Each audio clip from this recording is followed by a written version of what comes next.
biggest difference. Yeah, what doesn't kill you make you more resilient. So even when your world is falling down, you gotta keep ascending. Gotta keep ascending. Oh yeah. Gotta keep ascending. Yeah. Even at your worst, you gotta keep your vision. That's the only way that you gon' keep ascending. Gotta keep ascending. Oh yeah. Gotta keep ascending. Yeah. Even at your worst, you gotta keep your vision. That's the only way that you gon' keep ascending. Her pain is my pain. Her struggle's my struggle.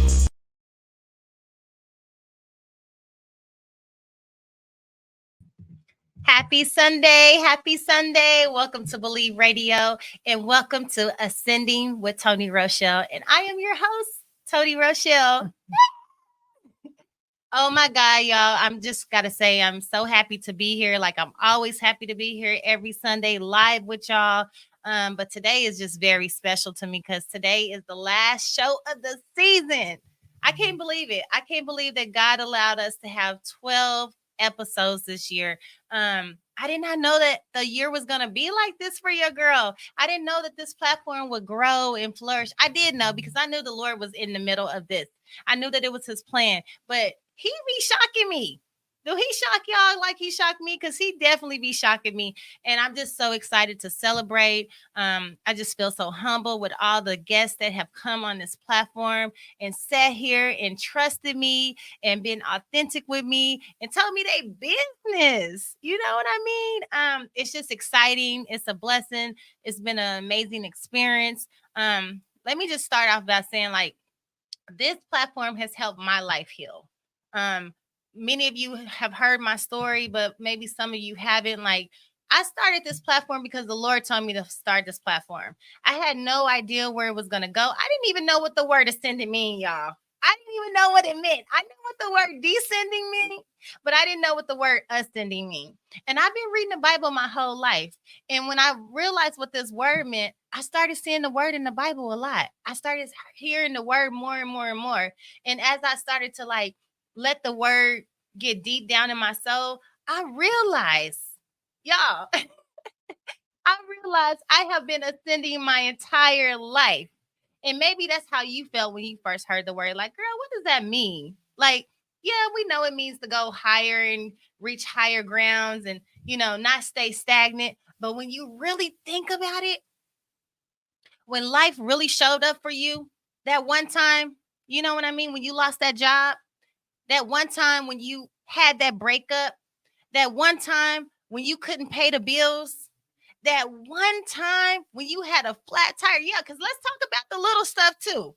All of that means ascending too, because you could have got that flat tire when you was on your way to that interview or you was on your way to work and you could have changed your mind and just sat there and cried or gave up or didn't do nothing or felt sorry for yourself. But you wanted to get to that job interview. You wanted to get to work. So you called AAA, you called your mama, you called your friend to come get you, you called Uber. That's ascending. The littlest things that tries to keep us stagnant, the littlest things that tries to keep us, you know, bounded in our feelings and our thoughts. And let's talk about that too. Let me slow it down. Let me slow it down. Because ascending is also about how you feel. Y'all know what I'm talking about. Y'all know what I'm talking about. You might wake up and you feeling good. The sun is shining. You know you're going to wear that cute outfit. You got a good hair day going on. And as soon as you get in the car, somebody cuts you off. Woo, baby. Right there, your whole mood change. Right there, it sets the whole tone of the day. You get to decide if you're going to forgive that person and keep on pushing and keep on going about your business, or you get to decide that you're going to follow that person and beat them down. I said it. I said it. Because don't tell me that you ain't thought about it. But that's what ascending is. It's not staying stagnant. It's not letting things keep you down. It's not staying in that one place. You know what I mean? It's that, oh, you know what? This year, I might be the receptionist. But next year, I'm going to be the manager. Or you know what? In 2 years, I'm going to be the owner. That's what ascending is, y'all. Y'all know what I'm talking about. Maybe y'all don't know what I'm talking about. Life ain't showed up for y'all. Y'all don't know what I'm talking about. Because I've had some moments, honey. I've had some moments as a parent, as being a Black woman, as being a sister, a friend, a co-worker. where I have had to ascend through some things. People hurting my feelings. Doors been closed in my face. People hurting my feelings. Disappointment has come over and over and over again. Looking at my bank account, okay? I have definitely ascended all throughout this year. Just today, just this morning, just yesterday. It happens to me every single day. And so when I think about the word ascending, it means a lot of different things. It doesn't mean just one thing. So just think about that. Look at your own life and say, you know what? Toni is right. Like, I've been ascending this year too. I got through that thing. It was rough last week, but today is smoother. You know, that news that I got disappointed me and it hurted me today. But you know what? Tomorrow is a brand new day. I get to start all over again. I get to make a choice to feel better all over again. I get to just be. And that's the blessing. That's the blessing, because do y'all know that all of this is all set up for us anyway? Everything. The job, the spouse, the kids, the people that get on your nerves, the tests, the promotions. You know, all of that is already mapped out for us because that's the way he put it in place for us. So it ain't no need for us to stay stagnant. It ain't no need for us to stay in our feelings. We might as well just go ahead and get it over with. Decide to be right, to keep going, to push through it, to not let it defeat us, to not let it stop us. And I know y'all like, girl, that sounds easy to you. That I can't do that. She made me mad. He made me mad. He hurt my feelings. They took this away from me. How dare my mama talk to me like that? How dare they fire me from this job and I've been on it for 20 years? It don't matter, y'all. And I know it's hard when you write in and you can't see it, you can't feel it, you don't know what to do, but you got to push yourself to get stronger. You got to push yourself to have more faith. You have to believe that you're not going to be in that spot, that place, that feeling forever. It's only for a moment, and it ain't going to last forever. You know what I'm talking about? Where they say rainy days don't last all day. It's the truth. It's the same way with ascending. You probably never heard it like that, but I had to break it down to you like that because I have really been living through it, y'all. I've been living through it. And I don't care what you see on social media. You might think, oh, she got it all together. She doing this, she doing that. No, baby. I am just like you. I'm just like her, just like him, trying to get through it. And I am happy that I made it through it. We only have a couple of more weeks left of this year. So I hope that you make the decision. I hope that you decide. I hope that you have more faith to push yourself through these next couple of weeks and start shouting now. Start glorifying the Lord now, because it's coming, y'all. Something big, something beautiful. And I know y'all hear that because y'all like, that's a cliche. Everybody say that because it's a new year. No, it's all you got to do is believe it, get ready for it, be ready for it, and it's coming. Because I know my stuff is coming. And if you connect it to me, you gonna get it too. And see, I don't know if y'all know that. It's about connection. It's about who you connected to, because you my friend, you my associate, best to believe you getting prayed for. And because I love my community, I pray for y'all every day. I don't care if I don't know you. I don't care if I don't talk to you every day. Let one of my friends get on here and say, oh, they haven't talked to Toni in 6 months. And we get on the phone. It's like we ain't missed a beat. We ain't missed a day. That's how I do it. This is how I roll. You know what it is. You know what it is. You know what I'm saying? So yeah, y'all, I'm excited. I'm thrilled. I have a guest in the building. This lady, it's funny because I met her at a time where I was low. I was low to the ground, and she didn't even know it. But her spirit was just so beautiful when I met her that the connection was just real. You know what I mean? I love those moments. I love those connections, those divine moments. And we've been friends ever since. I think it's got to be at least probably almost 20 years since I've known her. It has to be.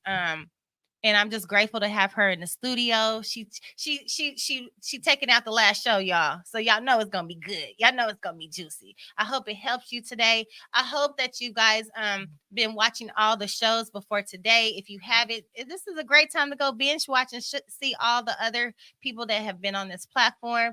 And I also want to tell y'all that next month, next year, in a couple of weeks, we will be doing this show live. The first Ascending show of the year will be live in action, y'all.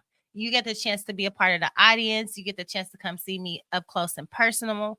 I'm gonna have a phenomenal panelist there talking about their struggle, their pain, their stories, their extension. Like, it's going down, y'all. Like, I manifested and I prayed on this all year, and God has brought it to light. And so I hope to see y'all in the building. I hope that y'all continue to support.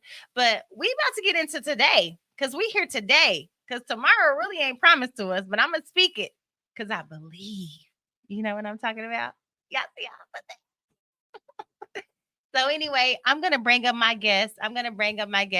She is my girl. She is my big sis. I look up to her so much. Her hair is bomb, y'all. You know what I'm saying? She over here looking like Mufasa. But I'm gonna bring her up. Her name is Miss Mina Wilson.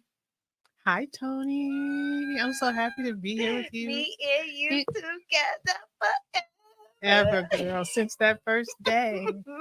How you doing? I am well. I'm well. I was really excited to be able to come here, and we don't see each other often, but to know I got to spend this time with you, it really was a carrot, in the middle of my day. I'm like, yeah, I get to go see Toni. Didn't I just say? Oh, okay. Y'all wasn't listening. Yeah. Okay.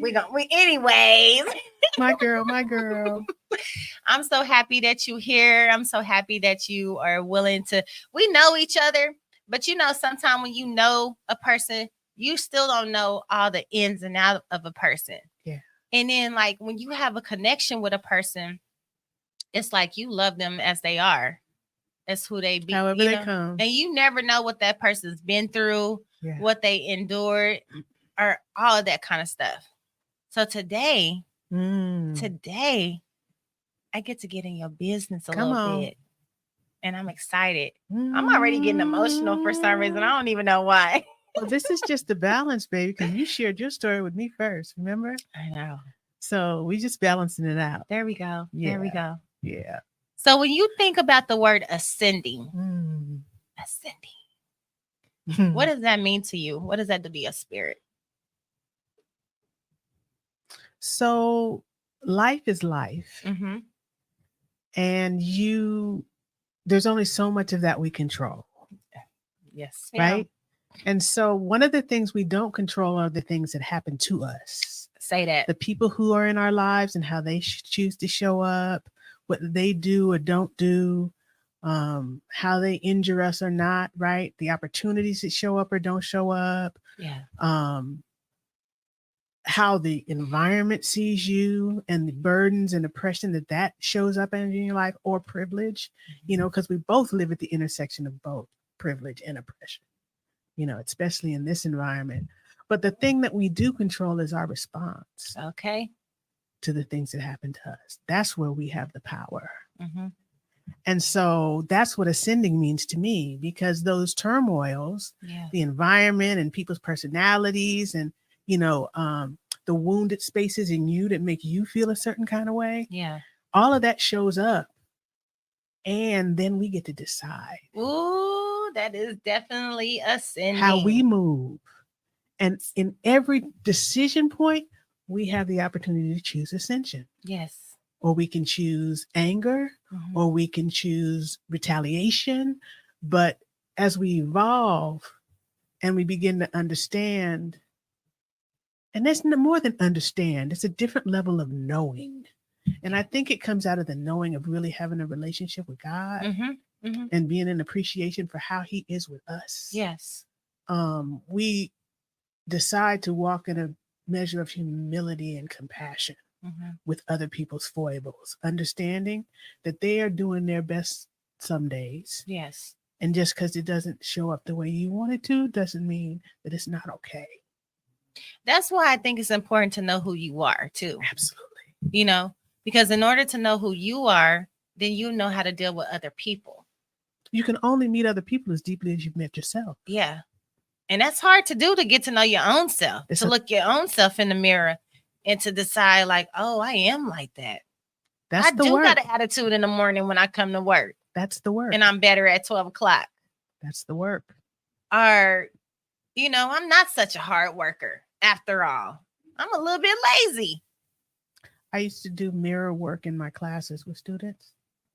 And in 100% of the situations, it always encountered tears. I believe that.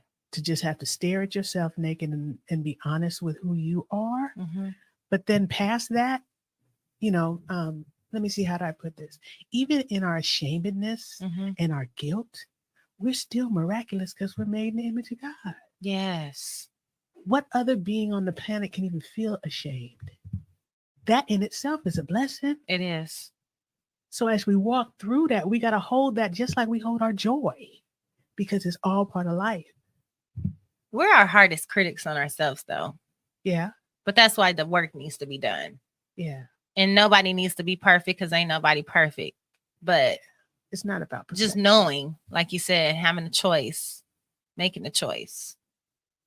And that honesty with self. And then, so for us as Black folk, as Black women, we have to understand, and this environment has curated us to be very singular and separate and independent, but we're not that. Yeah. We're connected. We are. We're resonant with other people, and we have generational connection to a reality that informs who we are. We can't really know ourselves without really understanding all of that. Yeah. I mean, you look at your daughter, you look at yourself, you look at your mom, you look at your grandma, and you understand more deeply who you are. And when you bring all that forward, right, that becomes the power that you use to ascend. Ooh, baby. They walk with you. Ancestors are pivotal for me. I mean, on a really deep level, when you talk about really getting in my business, I think the two experiences that have empowered me to overcome systemic racism, anti-Blackness, corporate, I feel that one. I know. So, right there, huh? The knife is is it twisted? Ooh, I know. Felt that one. When you look at all that and you look back, so I think the first was, and I got this in the mail, the plantation where my ancestors had been enslaved for 5 generations was turned into a North Carolina state park. Oh, wow. And the woman who became the first curator of the park was also a descendant. And she made it her work. Her name is Dorothy Sproul Redford. She made it her work to put together all the lineages of those who had abided on that plantation. And she mailed it to us. So I got as a gift my ancestry back to the original Africans who came from West Africa in 1765. I mean, that's super amazing. I don't know. Maybe the news is not, but just having that information, not a lot of people can hold that in their hand or even know that it even exists. I know. And to look at the names of those people and their children and when they were born and when they died and understanding that they lived. And not only did they live, you talk about ascending. So it's not only my personal capacity to ascend. I come from generations of people who survived by ascending. Yeah. Whatever the environment gave them. When I went to that space, you hear all of the way it's socialized, the narrative that's put out in the world. I didn't feel that when I walked on that property. Yeah. I felt pride. I felt family. There it is. I felt connection. I felt in industry. There were blacksmiths there. There were woodworkers there. There were people there. We were skilled people. Yeah. And we held on to our families through the most tumultuous of circumstances. And we built on that. And that on my hardest day, on my hardest day, Mm-hmm. I meditate on the ancestors. Yeah. I have a meditation I do where I see my father standing here and my mother standing on this side. And I just thank them. And then I see their parents and I see their parents and I see their parents. And by the time I finish imagining this multitude of beautiful souls behind me, and they all got my back, Toni. How did you learn that skill? Because that's that to me, that's a skill to be able to visualize your family like that, to basically feel more grateful for whatever situation you in. Like, what, tell me like the specific steps, how you got there, where you decided like this is how you were going to meditate, this is how you were going to, you know what I mean? Because it sounds beautiful, but how can a person try to get themselves in a position to think like that in order to ascend? I think it starts with just, okay. You were talking in your intro about feelings, and how feelings shift people's consciousness and it takes them down one road or the other. I want to say that feelings are not the real thing. Okay. Feelings are just an indicator of something that lives deeper than that. Okay. So if that person cutting you off took you to a place where you want to chase them down the road and cuss them out, that's not about them. Oh yeah, I know. That's about you. Most definitely. And so it's really an invitation to more deeply explore what the hell is going on with you, that with part. me, and so I think feelings are a cue to us that we need to go deeper, especially when the feelings are extremely negative. We're not meant to be, I think if we walk in God and we walk in peace with ourselves, we're in peace. Peace is our state. Yeah. And if we're not that, there are heights of joy and there are depths of sorrow. And all that comes in the balance, but we should be in peace most of the time. Do you think that it's selfish that most of us are not in peace with ourselves? I think we have unrealistic expectations of what life owes us. Okay. And of what we're supposed to have and who we're supposed to be and how we're supposed to be able to look and where we're supposed to be able to go and all of that. But sometimes, God just wants you to be still. Yeah. Sometimes I was given a book by a sister friend of mine. She's an executive director at North Richmond Neighborhood House. Her name is Nikki Beasley. Shout out to Nikki. I was in a meeting with her and she intuited my frazzle. I had too much going on and I couldn't process it all. And she was just like, my poor baby. Yeah. And so I got anonymously in the mail this book called, and it had been passed on to her from another sister. I love that. Right? I love that. Called Rest as Resistance. Rest as Resistance. And so that's, that carving out, outside the velocity of life that life likes to keep you on that hustle. Because, another thing I learned from going to the plantation is most of the systems that we exist in were founded there. And they're extractive. They're meant to fuel a capitalistic economy. They're meant to extract from people their value in service of something that ain't got nothing to do with them. Yeah. And sometimes the best way we can resist is to just stop. And not contribute to the madness. Well, we know that's hard because we want to be independent and take care of it ourselves. Right. Yeah. All of that. And be in control and be the master. And you got the plan all played out. But, you plan and God plans, and God is the best of plans. Yeah. So I think getting to that place where you allow your feelings to inform you, and you're willing to go inside to look the other way, to take the inward journey, right? And say, okay, what is going on with me? And that, you think outside of us is expansive?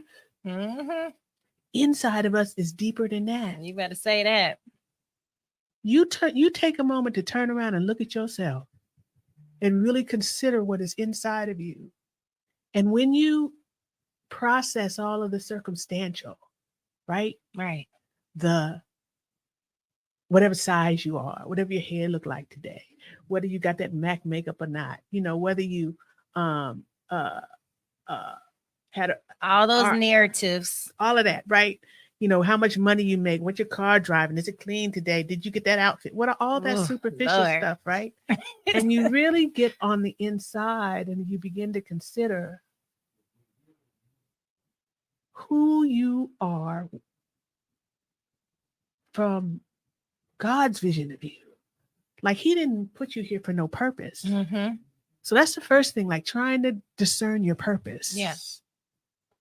I think that's every soul's reason for being here. Right. And then it's like, okay, what informs my purpose? And for me, it's looking back. I got to look back. They call it Sankofa. Okay. Right? You look back at the wisdom of your past so you know how to move forward. And so things like, I never thought I would be an educator. I met you teaching at Kaiser, right? Yes, ma'am. I never planned to do that. But when I sat down and I started looking at my lineage, every woman in my family since Reconstruction has been educated. Wow.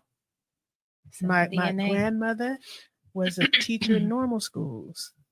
Right after Reconstruction, in one-room schoolhouses in the South, in the fields where kids only went to school 6 months out the year because the rest they had to be out there picking cotton and corn and whatever else. Mm-hmm. She was that teacher. Yeah.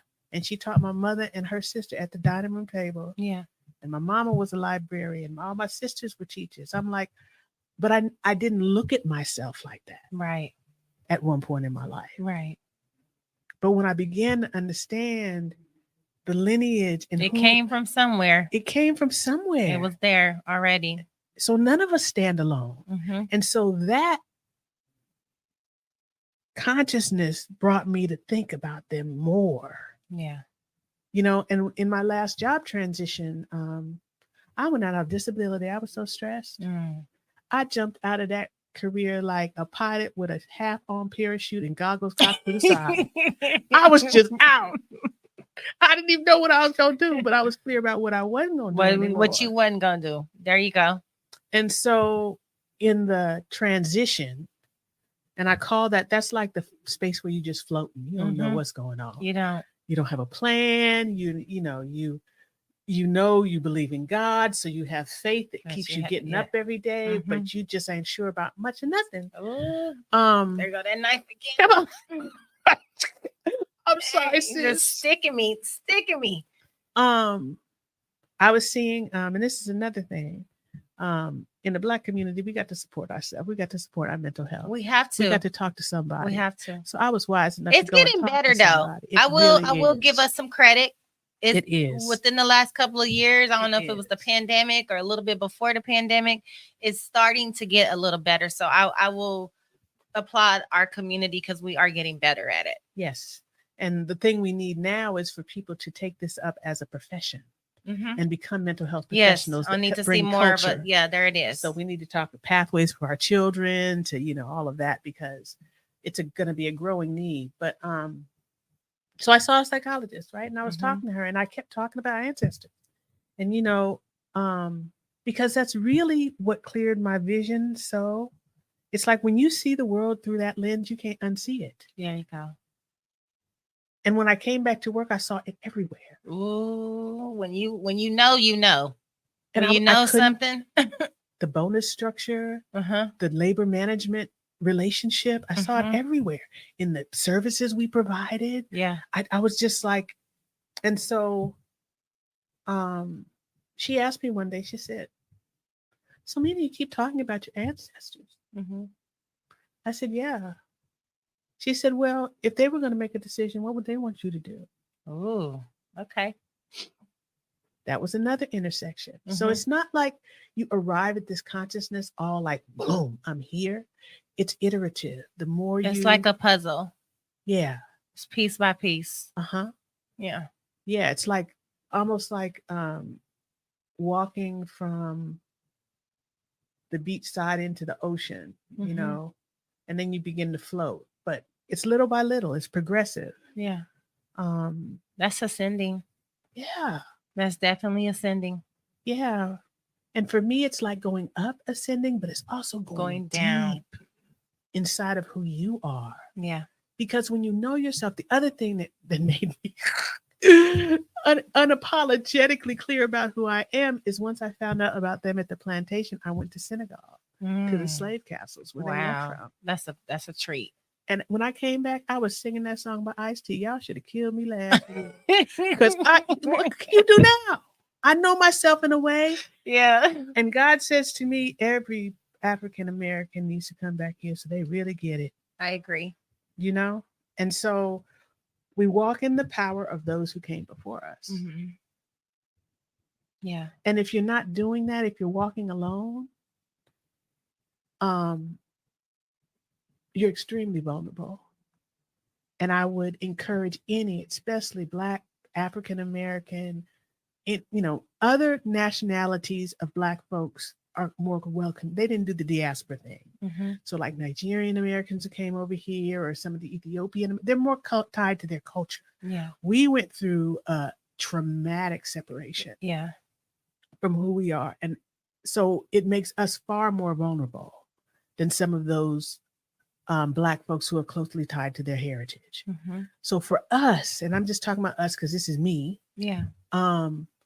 Connecting to something other than yourself as an individual. We have nuclear family around us, Mm-hmm. but we're bigger than that. Yeah. Because on the continent, we were villages of communities. So talking about getting back to who we are as a people. I am because you are. Mm-hmm. And that's the love I met with you with when you came into my classroom. I saw you. Woo, that was a bad month. I didn't look like what I was going through, for sure. But I saw,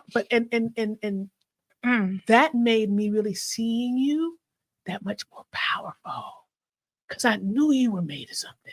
Yeah. Because you were pushing through so much and looking like $1,000,000. Thank you, Lord. I was so impressed with you when I met you. And not because of you were coiffed to the nines, looking like you had just walked off a runway, but it was the counterbalancing story that you shared with me that made me really value the totality of why who you want to do were. this to me, Mina? Because we're telling the truth today, right? We are. But that's real. And when me being able to be with myself like this makes me be able to be with you like that. And that's why it's important that we do the work on ourselves. Because if I can only connect with you as deeply as I've connected with myself. Mm-hmm. Right? I agree. Definitely agree. And so in our community, we have to strive. We don't have to. It's our opportunity. It's our choice. Just to strive for that kind of depth of character and spirit so that we can hold each other. Yeah. Through whatever it is that life is lifing with us whenever. Right? Mm-hmm. I just, and not to go negative on that, but I know sometimes when I watch movies, right? And it's talking about us and our, they have so many movies, 12 Days a Slave. I can't think of that one movie when they ate the pies and I can't think of it, but there's so many movies that describe our ancestors, our history and things like that.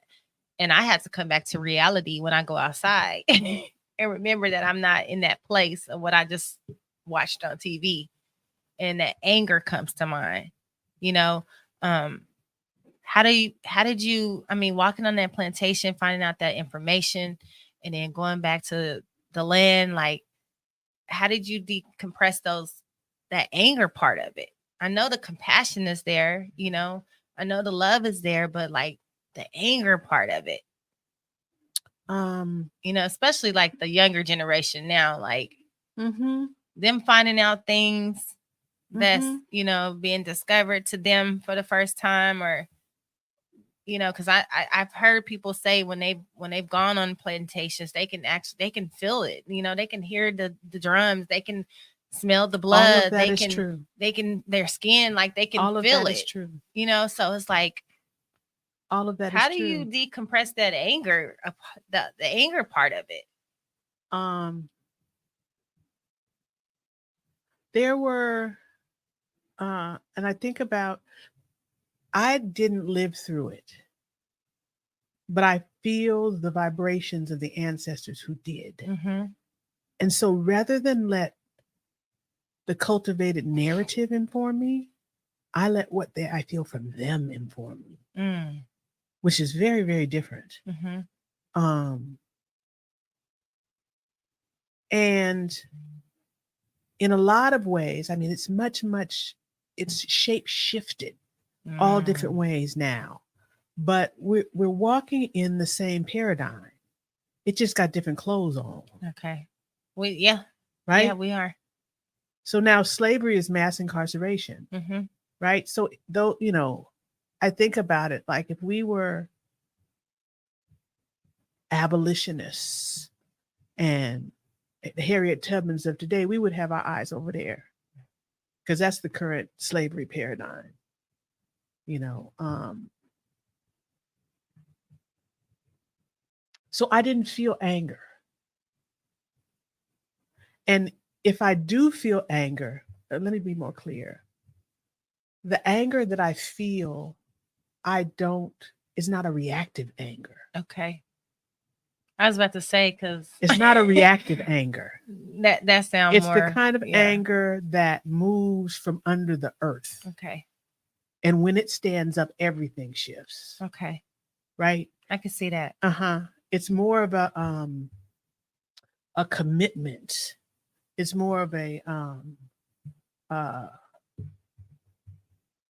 righteous indignation, you know, that you walk every day with, and it informs your life. Yeah. It's not the kind of anger that's going to make me drag a white person off the bus and beat him into the gutter. It's not that, you know? Yeah, that's what I want to know. Like, this is real stuff. Right. This is real it stuff. Is the kind of anger that, now, one of the ideas I have, and this is how, you know, I call it transmutation. Okay. You take it because it's all energy and you can do whatever you want with it. And by transmutation, it's like, okay, so I have this crazy ass idea of talking to some high-end wealth management firm about putting together an impact fund for families who formerly owned slaves. That's what I want to do. Somebody got to do it. And I know the people who were the slave owners where my folks came up. Okay. So that's where I plan to start. And you personally know them. Like I said. Met them face to face. Like I said, how do you... So I just don't know. I just don't know if I'm that strong. I'm just keeping it real. I don't know if I can... I don't know. Yeah. I don't know. So I personally don't know. And I know I'm sweet as pie. I'm very forgiving. But like I said, when I watch a movie and then I go to the grocery store and Becky accidentally hits me with her buggy, I got to realize that I'm back in 2023 and not in after I just came from watching that movie. Right. And I need to go to the grocery store to get something to cook. Right. You know what I mean? I'm keeping it real. I'm just saying. And that's a big part of the stress that we carry every day. Yeah. It's a part of the stress we carry every day. And so you're saying you know the owners. Yes, I do. You know them. Well, they're descendants. I mean, they're descendants. It's still a part of, you know, but it's so what the relativity that I have, Toni, is the people they owned were my ancestors and I am not them. Yeah. But I resonate with them. Right. I have felt them and I know the reality of what they lived with. These are trust fund babies who got that way by the labor of my ancestors. I understand. Right. And so I know them relatively because they are not their parents either. They're ancestors. True. They are the descendants, just like I am. But in 2023, we can come to the table and have a conversation. because you know and I know. And at the boundary of that, as human beings in this era, what are we going to do about it? Yeah, I mean, my kids go to an all-white school. Yeah. It's 2% of them in their class. Yeah. And they are in the 3rd and 5th grade. Yeah. And they are already dealing with racism. I started in kindergarten, Toni. Already dealing with it. And so in my mind, yep. In my mind, you want to touch my son's hair because you didn't heard something at home. You know what I mean? Mm-hmm. In my mind, you looking at my daughter and you're saying these things because you have been taught these things. That's right. You know, and they're in the 3rd and 5th grade. Yeah. So it starts, I mean, I don't. So let me tell you how my parents dealt with this. And this was, as part of the impetus to seek justice for Black people, they moved into integrated a white community, right? In the 60s. Mm-hmm. And it was all cool. They were smart enough to create a community inside a community. So they didn't move there by themselves. There were about half a dozen Black families who all did the same thing. Okay. And so we had a community inside a community. That's how they used to roll. Right? Mm-hmm. That was the sanity. And that was my saving grace. So for us, we have to create that for our children. Yeah. An environment that shows them clearly and culturally who they are.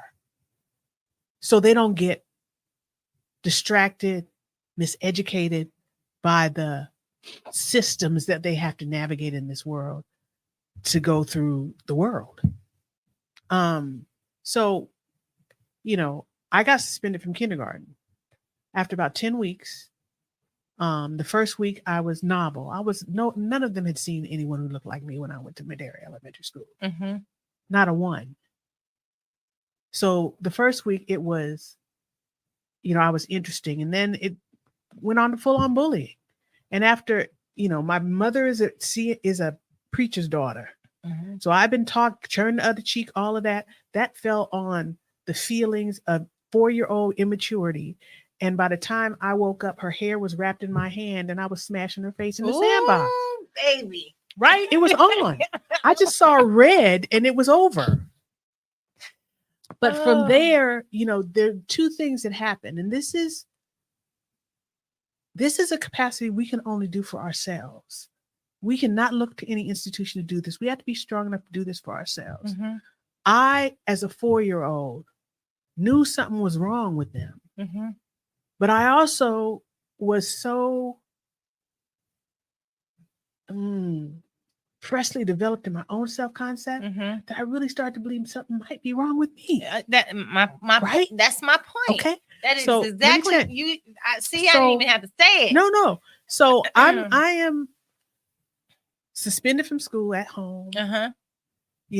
My parents work, so I'm there by myself all day. And we had records on, and I've been a music junkie all my life. Okay. So there was this song on this album called Pebbles and Bam Bam, and it was the dolly with the long blonde hair.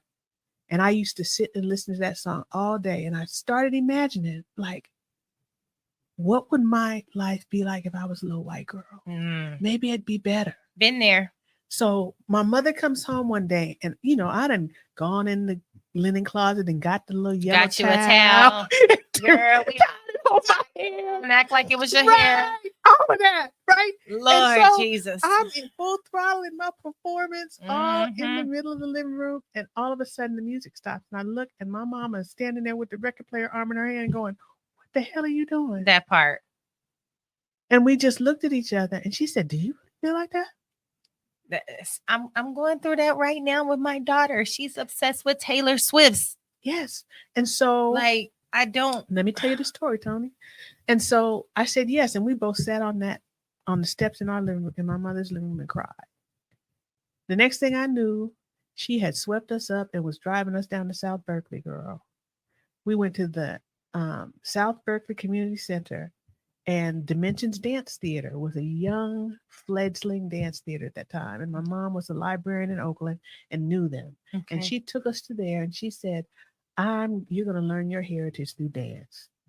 And my brother and I would, I'm not even sure how frequently we went, but the whole thing is she took us to a space that was black, Yeah. that was curated for us, where we could learn about ourselves. Mm-hmm. Miss Tanya smelled like rain. She had on beautiful like colors. She, her hair was in a natural, and she taught us. Yeah. And so then my mother did a bold thing. She took us after we did so well.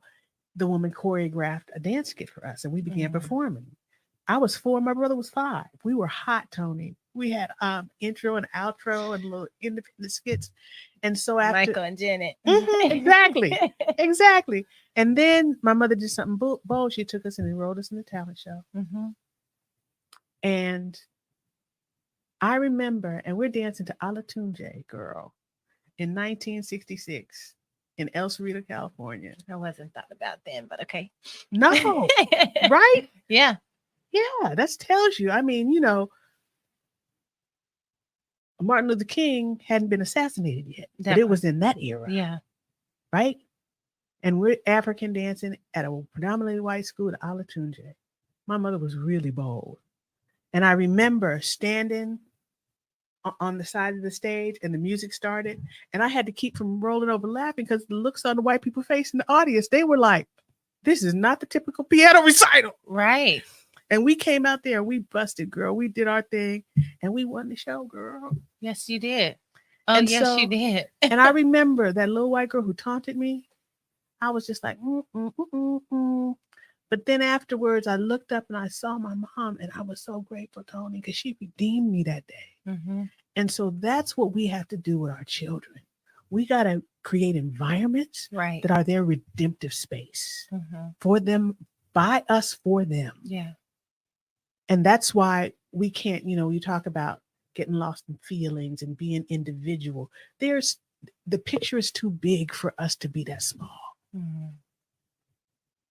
I know that because I didn't get here because the generations of my family just thought about themselves. Yeah. They were thinking about freedom. They were thinking about ascending. Mm-hmm. And if not for them, for their children and their babies and their... Yeah. So what would it look like if we started thinking about Talia's kids and what we're trying to create for them? Right. And not just what I'm going to wear tomorrow. Mm-hmm. That's what I'm saying. We have to have, and that's what those ancestors behind me bring that consciousness to me. It really ain't really about me. It ain't. God put me here as a conduit to something else that's so much greater than me that I probably in this lifetime will never know. Yeah. I just get the blessing of being here for this time and contributed to his grand scheme of things. Yes. But it ain't about me. Yeah. And if we can walk, with that kind of wisdom, then the person who cut us off in the road, what the hell? Yeah. Let them go. Yeah. It's a waste of my time to direct my energy in that path, because guess what? I got all this value to bring over here. Yeah. I'm not getting lost in the sauce. Mina. Y'all, this has been a very impactful segment. I wish we had more time. Like, I want to give you a chance to just speak to somebody. You've spoken so much. I'm filled up, y'all. But I know that there's somebody out there dealing with those same issues that you're dealing with right now, that you've gone through, that you have ascended through, that you may still be in and dealing with. If you had the chance to talk to that one person that's listening, like, what would your inspiration words be? What would your love letter be to that person?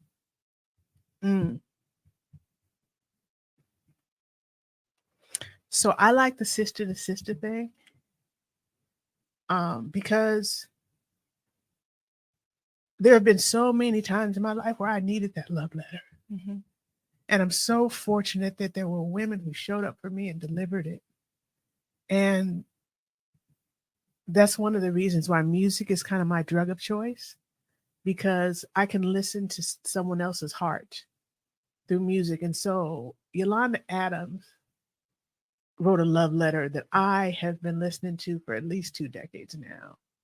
And it says, visions that can change the world, trapped inside an ordinary girl. She looks just like you, too afraid to dream out loud. And though it's simple, your idea, not everyone will do it. You need courage if you're going to persevere. So, but first we have to understand what we're persevering for, who we're persevering for, what our vision for our life is. And the only thing I know that can give you that is you got to go to your manufacturer. You got to go to God and develop a relationship with Him that's intimate enough for Him to tell you what you got to do. And once you do that, no matter what life brings, you'll have the connection, the grounding to navigate it. Yeah. And it might be minute to minute, but sometimes that's good enough. Mm-hmm. So that's what I would say. Don't look outside of you. Go to the mirror and look inside. Mm. And as you look inside, look for the God in you. And let that be your guide. And if you don't see it, just keep looking, because it's in all of us. Yeah. And if you knock, He'll answer. If you ask, He'll speak. You just have to be sincere. I love that. I know this message has helped somebody today, because it's definitely helped me. I'm proud of you for the choices that you made, being able to control your emotions and your feelings, and just walking out on faith, and the information that you have discovered that's in your hands. That's a lifetime dream of so many of us, just to know where we came from, who we are. It's a blessing. It's a blessing. Yeah. What are the next steps of, having that information for you?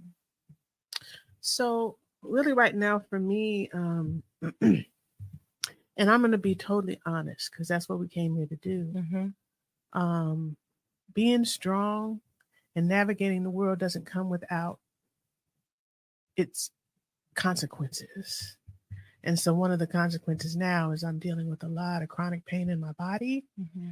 And so that's really my focus. Yeah. Is to, and that's why I was like, rest as resistance. That's kind of the mantra I'm moving on now. I've endured a lot. And right now I'm just going to prioritize taking care of me. Mm-hmm. My work is given to people. So it's just a balancing element to life to make sure that you value yourself. I value myself in a way that nourishes me for my longevity. I have a 20 and 22-year-old. I want to see grandkids. Yes. And so it's shifting priorities and moving with more kind of grace and ease is what I call it in my life. Yeah. Thank you so much for coming on the show today, being vulnerable, being honest, being authentic, giving us some knowledge, some inspiration, all of that good stuff. Yeah, I pray for all y'all. All of us trying to ascend. Yes. It's a common human goal. Yes. And we got to hold each other up. Yes. And so here's to ascending. Yes. One and all. Yes. You guys, Mina Wilson in the building. Sending us off for 2024. Thank you so much for coming on the show today. I really appreciate you. Y'all heard it first. Y'all heard her say,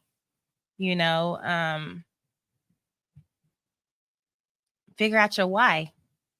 I think that's the first thing I heard, is figuring out why you choose to be who you are, why you choose the choices that you make, and remembering that we are not going to always be here, that we are going to have to pass the torch.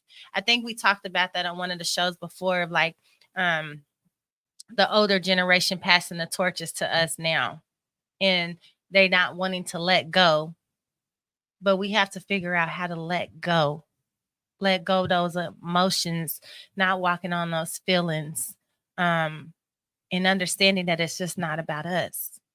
It's about your children. It's about your children's children. It's about your neighbor, your community. Is way bigger than us. So figuring out your why, making a decision on what to care about and what not to care about, and just, also being in the present in that moment. Because once again, nobody's telling you to not feel, not to. It's okay to feel angry. It's okay to feel sad. It's okay to feel all those emotions in one, but not letting it take over you, not making it make you that person. And what is it in service of? What are you going to use it in service of? Yeah. We got to be able to look past what's in front of us in order to get where we're trying to get to. And even if we don't get to where we're getting to, we're building it. So when we're gone, the next person can enjoy it, be able to grow, be able to ascend, be able to teach the next person. So we one day we're going to be the ancestors. One day we stand on the shoulders of many. We're going to be standing and watching and making sure that that you're not alone and that you can ascend through life and get through all these things that's trying to keep us stagnant. Yeah. Listen, thank you, everyone. Thank you, community, for supporting this platform. Shout out to Believe Radio. Shout out to It's a Thing to Talk About. Shout out to you, community, for each and every Sunday tuning into this show. To all the guests that have been on this show this season, thank you so much. And I'm going to be looking forward to 2024, following up with all the guests that have been on this show already, because I want to hear about how you have ascended past the time that you sat here with Toni Rochelle. Thank y'all so much. Tell your friend, tell your auntie, sister, cousin to watch this show. If you feeling low, if you feeling down, or you just discouraged about life, watch this platform. Get some inspiration. All these people that have sat here are real people that have went through real situations, who have ascended through things, and they're still in some of the situations and still trying to figure out how to go. Again, it's not easy. It's not easy peasy, but it's worth it. It's worth it to wake up tomorrow knowing that you didn't commit suicide 2 weeks ago. It's worth it today that you didn't strangle your manager because she made you so mad and you still got your job. It's not worth it to slash some tires on your ex-boyfriend's car because he broke up with you or cheated on you. It's just not worth it, because trouble don't last always. But you get to make a choice. You get to make a choice to show up, how to be, how to feel, how to react. And the biggest thing is why. Ask yourself why. Like my sister said, go look at yourself in the mirror. And it's okay if you see some things that you don't like. It's okay if you don't recognize yourself. Because guess what? After you turn from that mirror, you get to make a choice to no longer be existing in that way, no longer showing up in that character. You get to switch it. You get to change it. If God allow you to lay your butt down and wake up the next morning, to open your eyes, to have the ability to hear, to smell, to see, you have the pleasure of changing it. You have the pleasure of being new. Really, every minute that you're able to breathe, every hour. And like she said, take it step by step by step by step. Nobody wants you to just have it all at once. That ain't how humans operate. That's not how we do. And ain't nobody that you know have come from the bottom and made it to the top without taking step by step by step by step, which means to keep ascending, keep going, keep pushing. Don't stay stagnant. Don't let people get you down. Don't let them talk you into being that person. Don't let them talk you into making that decision. I love y'all, community. Thank you so much. Happy holidays. Happy New Year. Keep ascending. I love y'all. I hope to see y'all at my event on January the 13th, 2024. It's going to be Ascending live event with Toni, Rochelle. Oh my God, the venue is beautiful. The food is going to be delicious. The panel is going to be off the chain. And if you're ready to tell your testimony, if you're ready to be in the building, also if you want to be a sponsor to the program, I'm going to be half the proceeds of that day is going to go to the foster place family the foster place agency that I grew up in called the Casey Family Program. Half the money is going to go to that organization. Because I cannot do this platform without thanking them, because whoever knew that the little stupid foster kid girl was going to be right here talking to a community that know how to read and know how to speak, all the things that they told me that I would never do or never be able to do. She right here. And if that's your story, and even maybe if you didn't even grow up in foster care and your mama told you that you wasn't going to do nothing, your daddy told you wasn't going to be nothing, prove them wrong. But don't even prove it for nobody else. Do it for you. Do it for yourself. Keep ascending, community. I appreciate y'all. I hope y'all safe. I hope y'all surrounded by beautiful environment. Until then, Happy New Year. See y'all next year. Peace. Ascending. Gotta keep ascending. Even at your worst, you gotta keep your vision. That's the only way that you gonna keep ascending. Her pain's my pain. Her struggle's my struggle.